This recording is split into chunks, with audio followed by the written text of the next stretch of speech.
Hello students. चलिए आज फिर एक और नई वर्कशीट के साथ।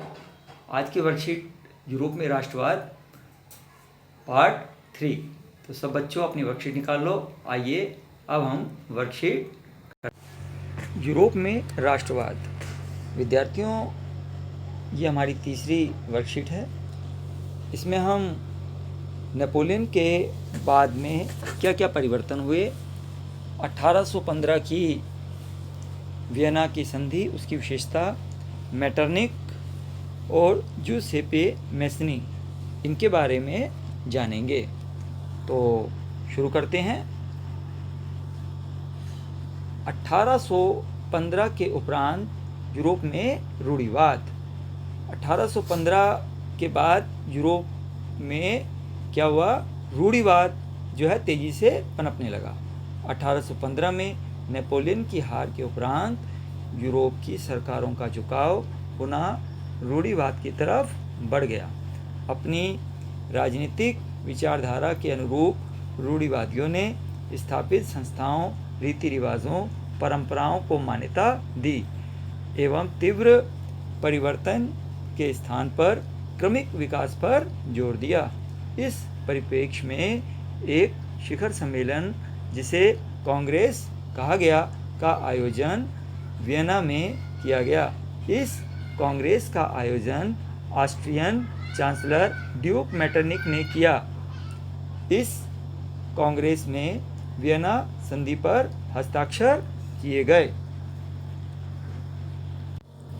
विद्यार्थियों, इसमें जो शब्द आया है रूढ़िवाद, तो सबसे पहले हम रूढ़िवाद के बारे में जानें।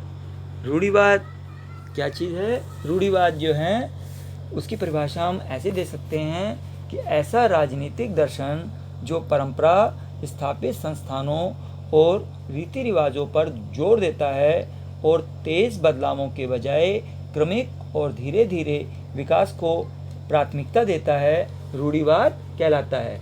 जैसा कि हम सभी जानते हैं कि जब फ्रांस आज़ाद हुआ था तो निरंकुश राजतंत्र का अंत हो गया था।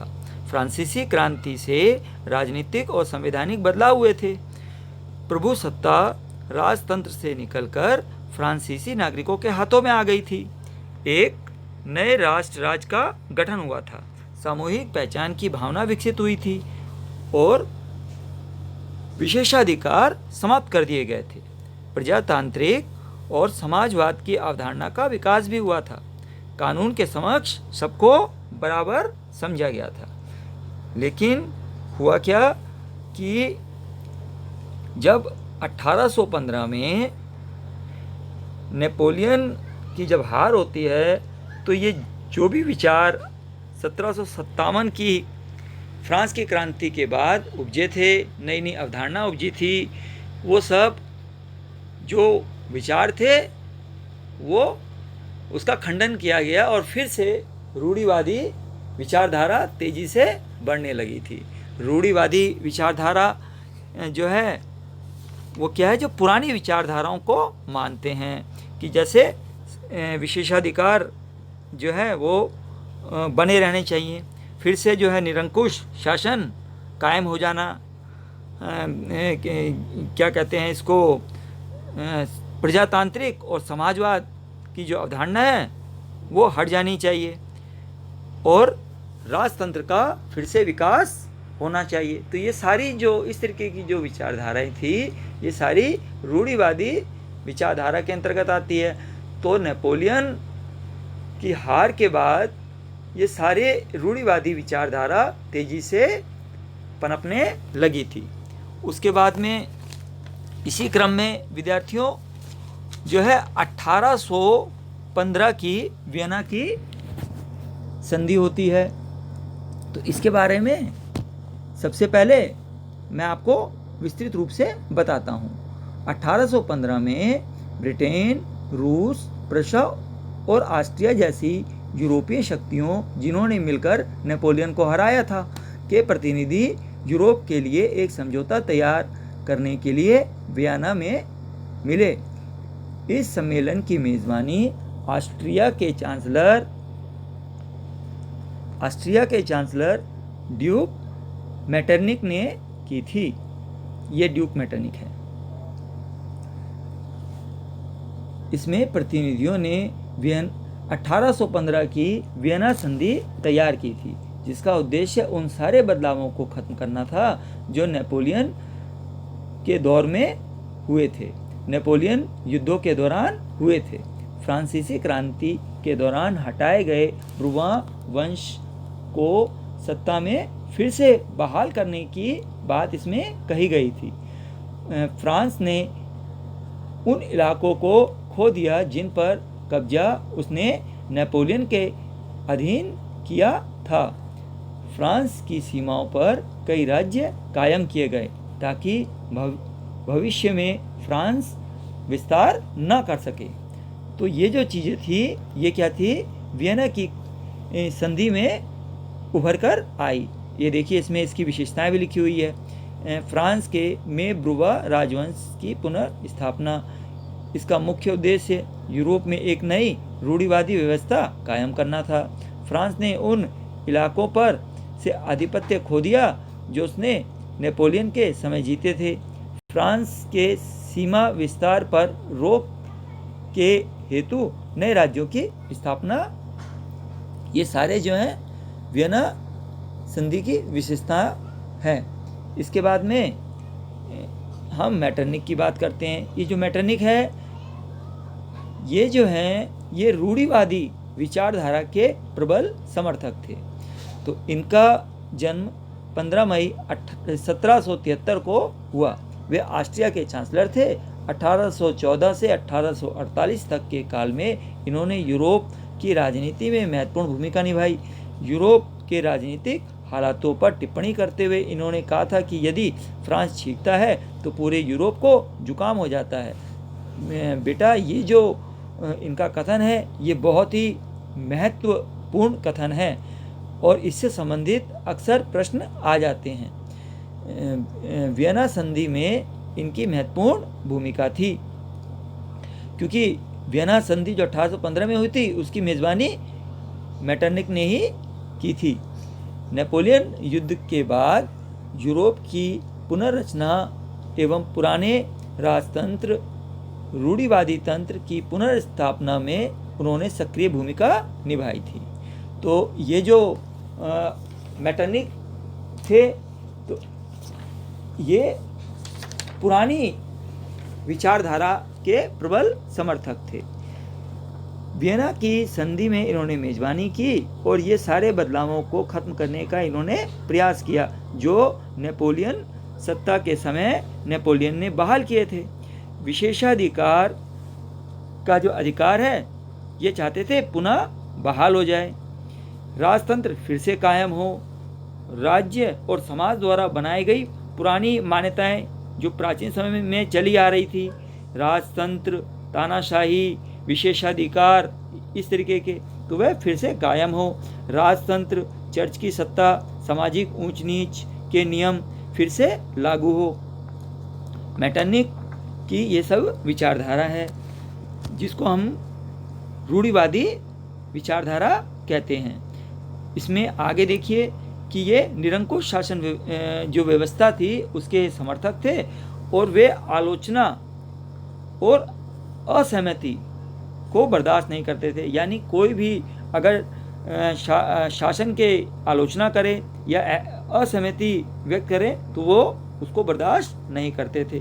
क्रांतिकारी गतिविधियों को दबाने के लिए सेंसरशिप के नियम बनाए गए जिसका उद्देश्य अखबारों, किताबों, नाटकों और गीतों में व्यक्त उन बातों पर रोक लगाना था जिनमें लोगों में राष्ट्रवाद की भावना पैदा होती थी। अब हम जुस्पे मैसनी की बात करते हैं। तो जिस प्रकार मेटरनिक जो थे वो रूढ़िवादी विचारधारा के प्रबल समर्थक थे, इसके बिल्कुल विपरीत जुसेपी मैसनी क्रांतिकारी विचारधारा को मानते थे। ये पुरानी जो विचारधारा थी, जैसे कि विशेषाधिकार होने चाहिए, चर्च का शासन हो, तानाशाही हो, तो ये इसके जो है विरोधी थे। और ये हमेशा समाजवाद की बात करते थे, ये समाज में समानता की बात करते थे। तो इनके बारे में देखते हैं कि इनका जन्म 1807 में जेनोवा में हुआ था और कुछ समय पश्चात वे कार्बोनरी में गुप्त संगठन के सदस्य बन गए थे। 24 साल की युवावस्था में लिगुरिया में क्रांति करने के लिए उन्हें 1831 में देश निकाला दिया गया। तत्पश्चात उन्होंने 2 और भूमिगत संगठनों की स्थापना की। पहला था मार्सेई में यंग इटली और दूसरा बर्न में यंग यूरोप। मैसनी द्वारा राजतंत्र का जोरदार विरोध एवं उनके प्रजातांत्रिक सपनों ने रूढ़िवादियों के मन में भय भर दिया था। मेटरनिक ने उसे हमारी सामाजिक व्यवस्थाओं का सबसे खतरनाक दुश्मन बताया। तो ये हमारे मैसनी जो थे, इनकी ये बारे में था। इनके बारे में हम कुछ और भी जो है जानकारी लेते हैं। तो इनकी जो विचार थे वो इस प्रकार थे कि ईश्वर की मर्जी के अनुसार राष्ट्र ही मनुष्यों की प्राकृतिक इकाई थी। इसलिए इटली छोटे राज्यों और प्रदेशों के पैबंदों की तरह नहीं रह सकता। पैबंद जैसे कपड़ा फट जाता है ना, छिन्न भिन्न हो जाता है, तो उसको हम जोड़ तोड़ करके छोटे छोटे कपड़े उसमें सिल करके उसको जो है ठीक करते हैं। तो इसी प्रकार जो है वो ये कहते थे कि भाई इटली को एक बहुत ही व्यापक गठबंधन के अंतर्गत एकीकृत राष्ट्र बनना चाहिए, एक मजबूत राष्ट्र बनना चाहिए, ना कि छोटे छोटे राष्ट्र, कमज़ोर राष्ट्रों को जोड़ करके एक राष्ट्र बनना है। जैसे कि पैबंद की तरह छोटे छोटे कपड़ों के जोड़ तोड़ करके अगर हम किसी कपड़े में पैबंद लगाएं तो उसमें कोई मजबूती नहीं रहेगी। तो वही जो है, यही बात वो इस राष्ट्र के से संबंधित कहते थे। यह तभी हो सकता है जब इटली का एकीकरण हो। इसके लिए उन्होंने एक मॉडल जो है उसके लिए उसका एक सपना देखा था। तो उसके इस मॉडल की देखा देखी करके जर्मन, फ्रांस, स्विट्जरलैंड, पोलैंड में भी गुप्त संगठन बनाए गए। जैसे उन्होंने बनाए थे ना गुप्त संगठन, तो इसी तरह इन देशों ने भी इनकी विचारधारा को फॉलो किया। अपने इन्हीं विचारों के बल पर मैसनी ने रूढ़िवादी जो विचारधारा थी उस पर कुठाराघात किया, रूढ़िवादियों को हरा दिया। और मेटरनिक जो थे वो तो पहले से ही रूढ़िवादी विचारधारा को मानते थे और ये उसके प्रबल विरोधी थे। तो इसीलिए मेटरनिक जो थे उन्होंने इनके बारे में कहा कि ये हमारी सामाजिक व्यवस्था का सबसे बड़ा दुश्मन है। अब आइए विद्यार्थियों, अब हम लोग इसके प्रश्नों को देखते हैं। तो इसका पहला प्रश्न है, वियना संधि की प्रमुख विशेषताओं का वर्णन कीजिए। तो बेटा इसमें ये वियना की प्रमुख विशेषताओं का जो वर्णन है यहाँ दिया हुआ है, इसको जो है आप लोग विस्तृत रूप में लिख सकते हैं। इसके पश्चात देखिए अगला प्रश्न कि मेटरनिक की भूमिका का वर्णन कीजिए। अभी हमने बताया कि भाई मेटरनिक की जो भूमिका है वो क्या थी। भाई नेपोलियन जब उसकी हार होती है उसके बाद में जो है ये रूढ़िवादी विचारधाराओं को बढ़ाने में इनका बहुत बड़ा जो है हाथ था।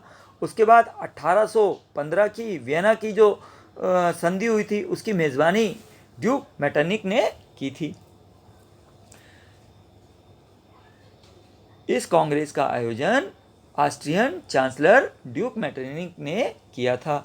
तो ये वियना की जो कांग्रेस की जो बैठक हुई थी उसमें इसकी मेज़बानी ड्यूक मेटरनिक ने की थी। तो इनकी विचारधारा जो थी वही रूढ़िवादी विचारधारा थी।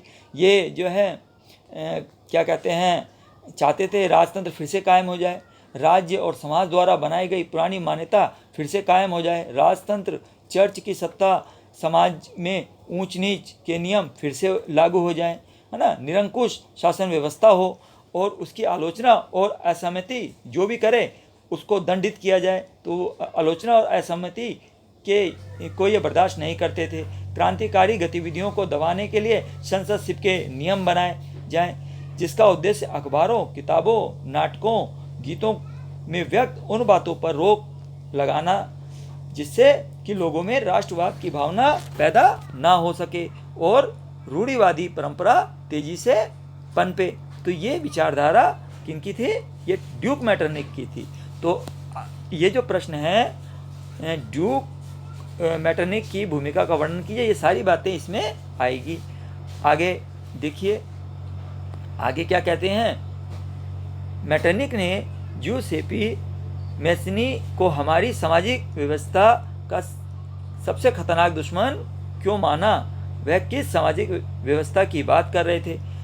जैसा कि अभी हमने बार बार हम इस पे चर्चा कर रहे हैं कि मैटरनिक रूढ़िवादी विचारधारा को मानते थे, जबकि मैसनी जो है ये प्रगतिशील विचारधारा के समर्थक थे। ये चाहते थे प्रजातंत्र हो, लोकतांत्रिक मूल्य बने, समाज में सबको बराबरी का हक हो।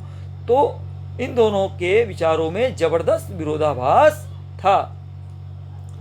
तो अभी हमने आपको बताया था कि इनकी जो मैसनी के जो विचार थे वो क्या थे।